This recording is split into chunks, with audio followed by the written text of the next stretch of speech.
Сегодня вашему вниманию я представляю тему «Опыт работы по профилактике употребления психоактивных веществ на основе игры «100 к 1». В детские дома поступают подростки из неблагополучных семей, семей с конфликтными отношениями. Эти подростки, как правило, испытывают трудности в межличностных отношениях, социальной и школьной адаптации.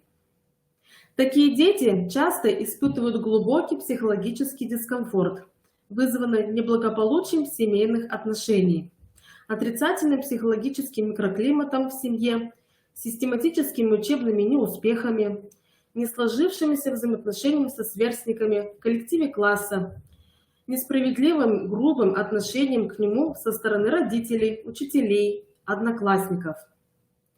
Дети не имеют позитивных знаний, умений и навыков. И чаще всего поведение таких детей становится девиантным. Девиантное поведение – это система поступков, противоречащих в обществе нормам и проявляющихся в виде несбалансированности психических процессов, неадаптивности, нарушения процессов самоактуализации или уклонения от нравственного и эстетического контроля над собственным поведением. Причины девиантного поведения. Это могут быть как медицинские факторы, которые делят на врожденные, например, поражение плода, различные этиологии во время внутриутробного развития, и наследственные, генетическая расположенность к отклонениям поведения. Приобретенные – это могут быть инфекционные заболевания или черепно-мозговые травмы.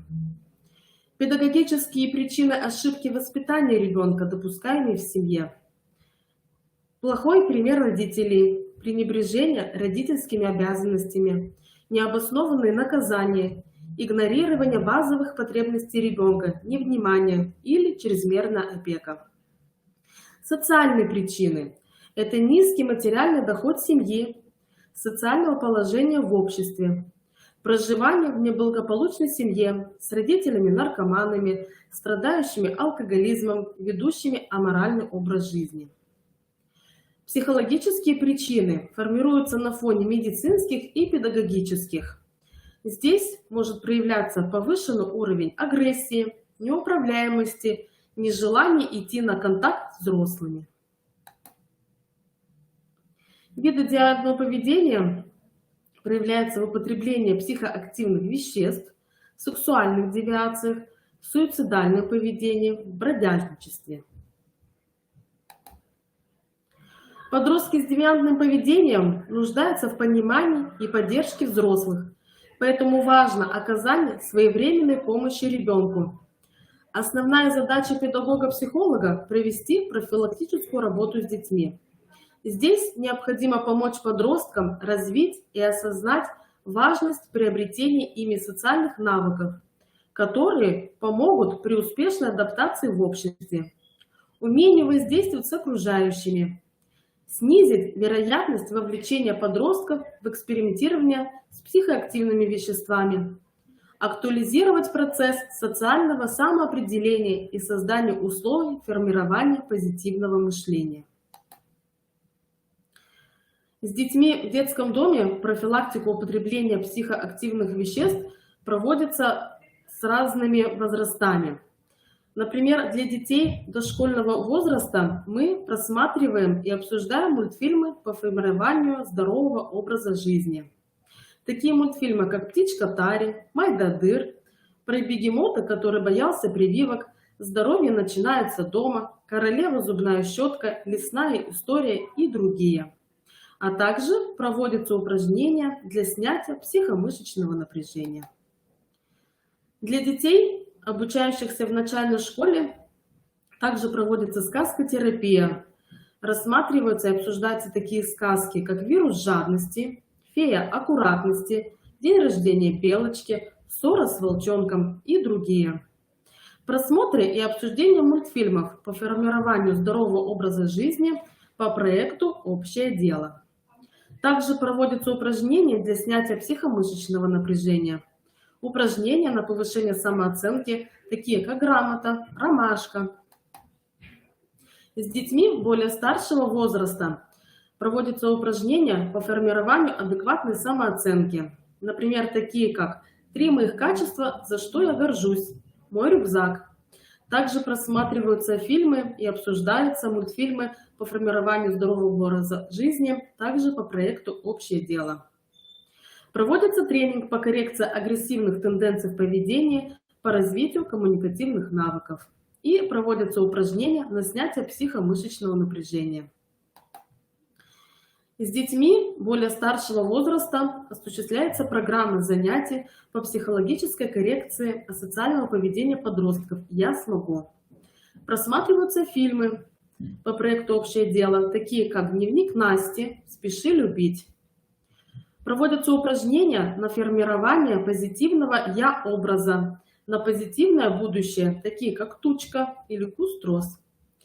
И проводятся групповые занятия по программе АРТ или замещение агрессии.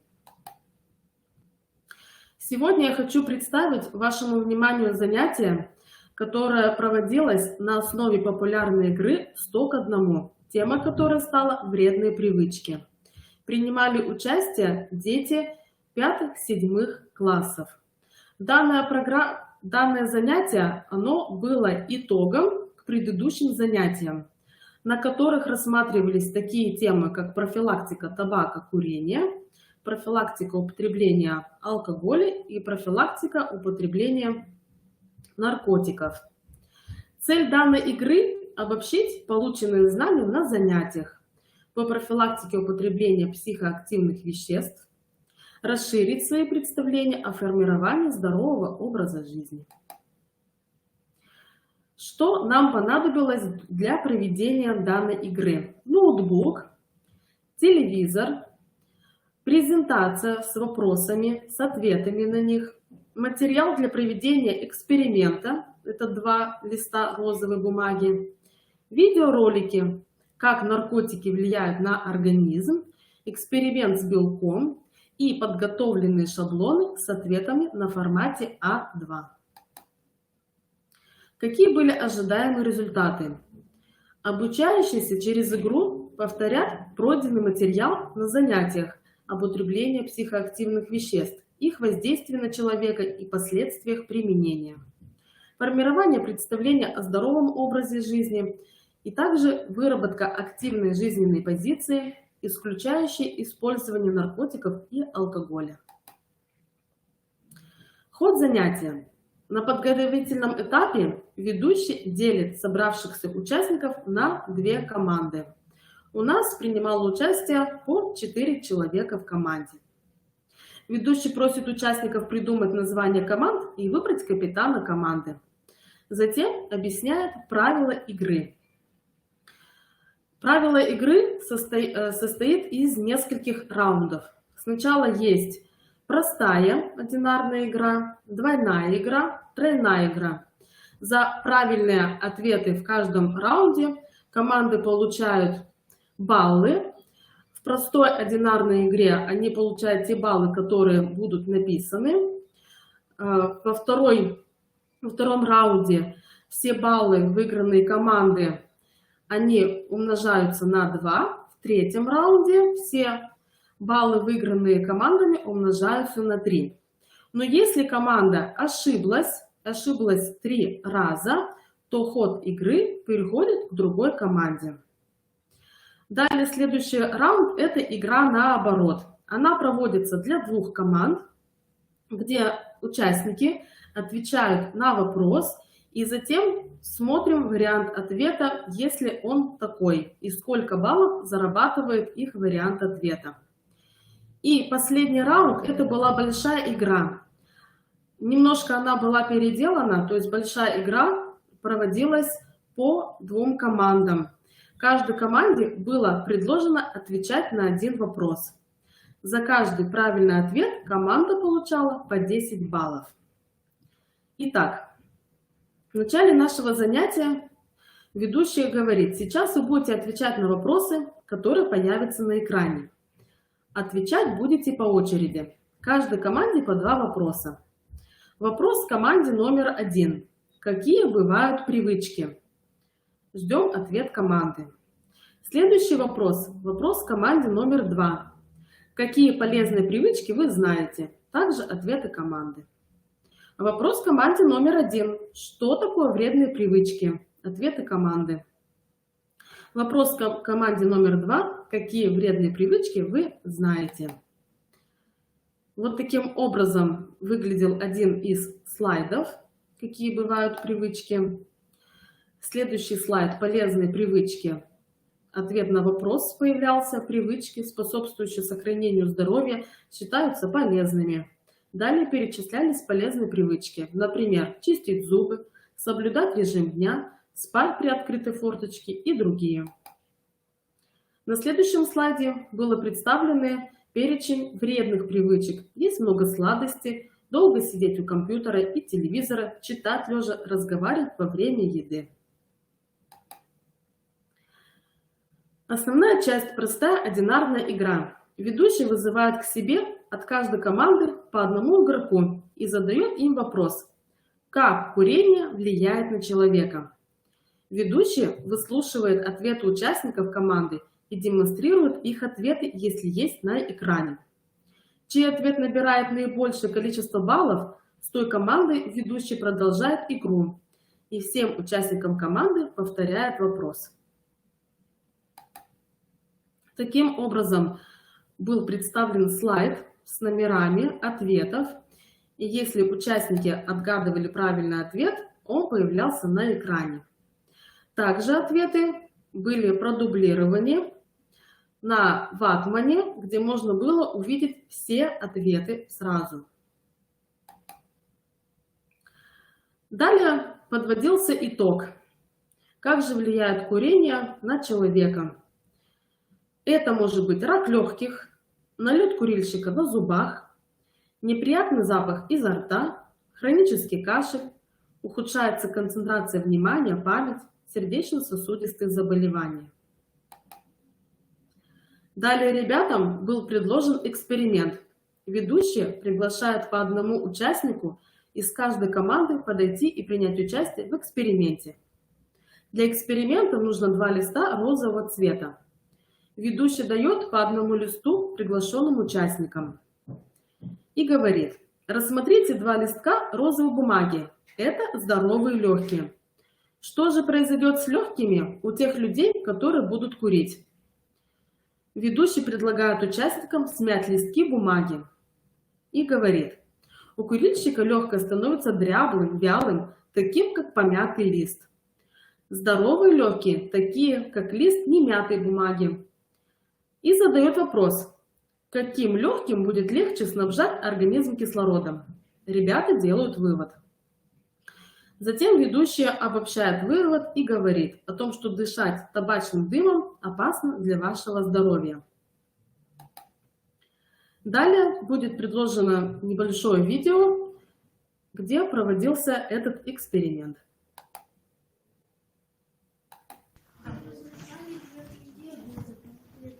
Возьми, пожалуйста, это будет одно легкое, да? Это будет другое легкое. Смотрите, наши легкие, чистые легкие, не курящего человека, они, как правило, повернись, пожалуйста, к зрителям, они, как правило, розового цвета и такие же гладенькие, да, такие же ровненькие, такие же чистенькие, если человек не курит. Теперь, пожалуйста, помните ваши листочки, помните эти легкие.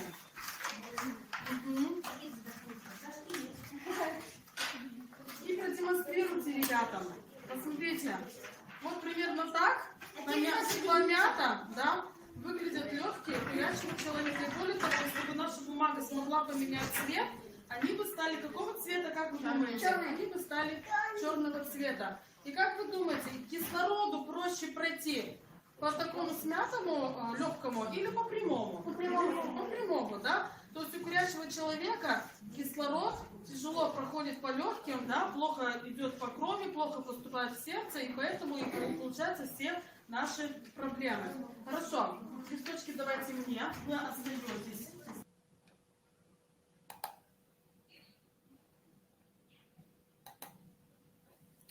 Следующий раунд была простая двойная игра. Тема раунда была алкоголь.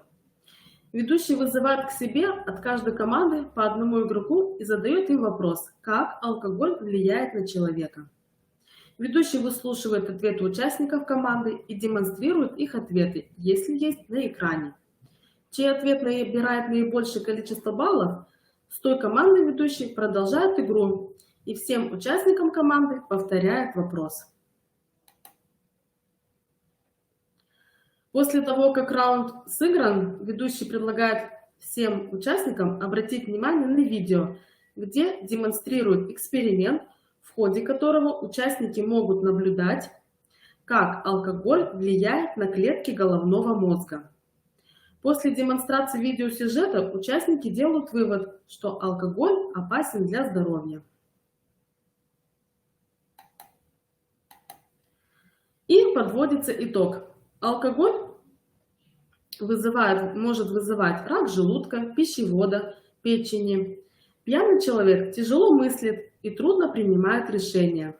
Может быть раздражительность, неуправляемость, злость, смерть, невнятная речь, неровная походка, разрушение клеток мозга.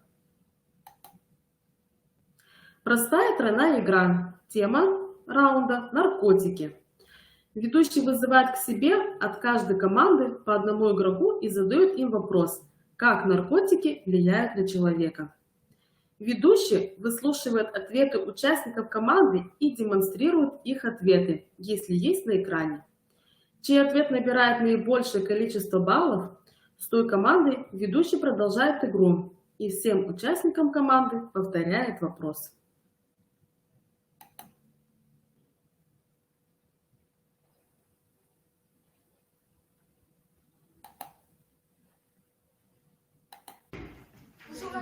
Один, два, три, четыре. Нет.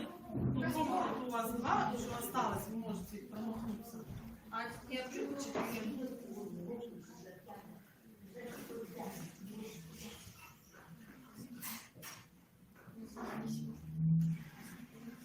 Ну, я уже слышу от варианта ответов. Обсудили? Да. Кто отвечает? Он как бы привыкает к наркотикам, и это получается зависимость. Правильно, молодец. Это называется у нас физическая и психическая зависимость. То есть такой человек, он не может уже жить без этих наркотиков. И для него единственная задача в его жизни только бы найти и только бы их употребить, чтобы Это как ему девочка, было хорошо, да? это первый. Это у нас первый вариант ответа, он самый распространенный, да? Так у нас считают 30 человек.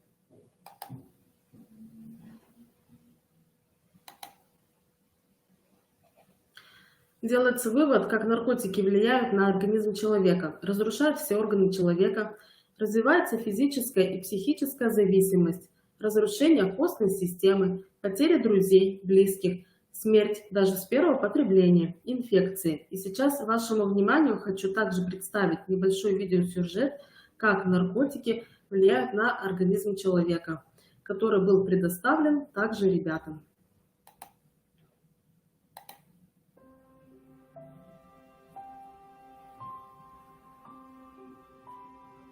Ни для кого не секрет, что наркотики – это яд. Независимо от принимаемого количества, они наносят непоправимый ущерб вашему здоровью. Наркотики, благодаря своему действию на психику, чаще всего в состоянии эйфории, бодрости, ощущения повышенного эмоционального и физического тонуса, получили распространение по всему миру. Кокаин, ЛСД, героин, экстази, метадон. Самые известные и ходовые. Хотя на самом деле существует очень много видов наркотиков, они разрушают практически все органы и системы организма. Больше всего страдают мозг, печень, почки, сердце, репродуктивные органы. Средняя продолжительность жизни наркомана при постоянном употреблении наркотиков внутривенно примерно 6-8 лет. Потом чаще всего не выдерживает печень, либо сердце. Самая распространенная причина, по которой люди начинают употреблять наркотики, это жажда новых ощущений, стремление убежать от скучной серой жизни, забыть о проблемах, снять стресс. Но когда их действие проходит, нередко появляется состояние депрессии, апатии, безысходности. Желание снова употреблять наркотики с каждой новой дозой становится все сильнее. У зависимых от наркотиков людей появляются ломки. И чем чаще употребляет человек наркотики, тем быстрее и острее она проявляется. Обычно ломка появляется после употребления наркотических веществ в течение нескольких недель, За этот период у человека обычно развивается наркотическая зависимость и появляется потребность в увеличении дозы. Наркотики внедряются в святая святых организма. Они шаг за шагом разрушают нервную систему наркомана, его мозг, причем делают это цинично и порой необратимо. Нарушения касаются работы отдельных нейронов и участков мозга, в частности ответственных за память и смысловые операции. Это в свою очередь непосредственно влияет на поведение человека, снижается его профессиональная активность, он выключается из общественной деятельности, и весь его досуг занят мыслями о наркотиках. Самым страшным в наркомании является то, что наркоманы слишком поздно понимают, что они не просто балуются наркотиками, а уже зависят от них. Иногда зависимость развивается через полгода и даже год, чаще через 2-3 месяца. Но нередко человек становится наркоманом после первой же инъекции. Что будет в конкретном случае с тем или другим человеком, никто не знает. И никто не должен говорить себе: «Я знаю, что могу попробовать наркотики, и ничего страшного не случится». Это неправда.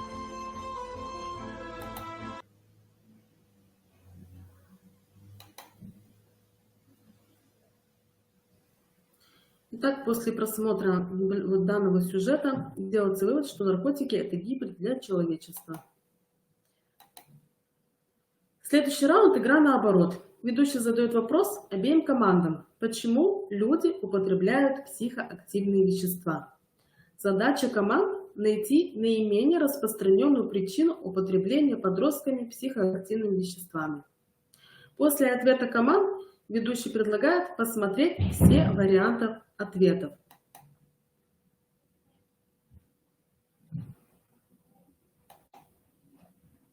В команде сейчас Люди думают, что типа вот эти все, ну, там сигареты, вот эти все, ну, бандиты, они думают, что типа из-за них не расслабляться. Ну, типа, получить какое-то расслабление, получить какое-то снять стресс, получить какое-то удовольствие, чтобы поднять настроение. И вы зарабатываете 160 баллов.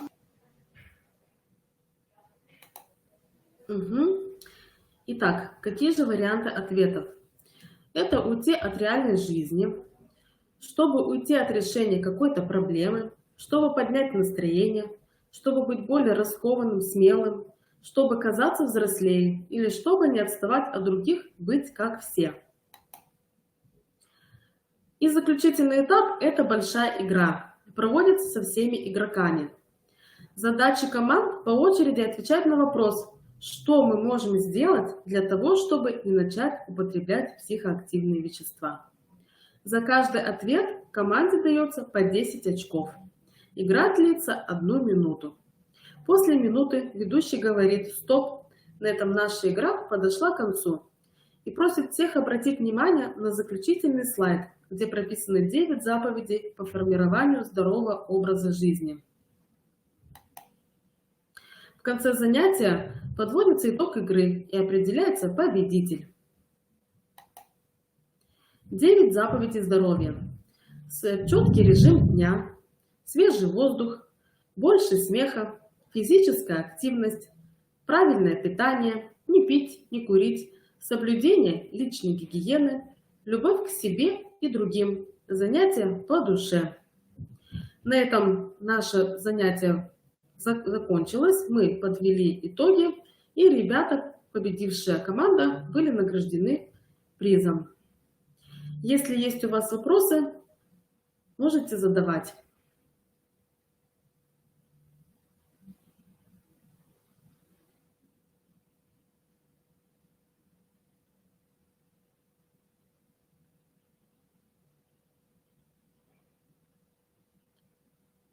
Я вижу, вопросов нет. На сегодня у меня все. Спасибо за внимание.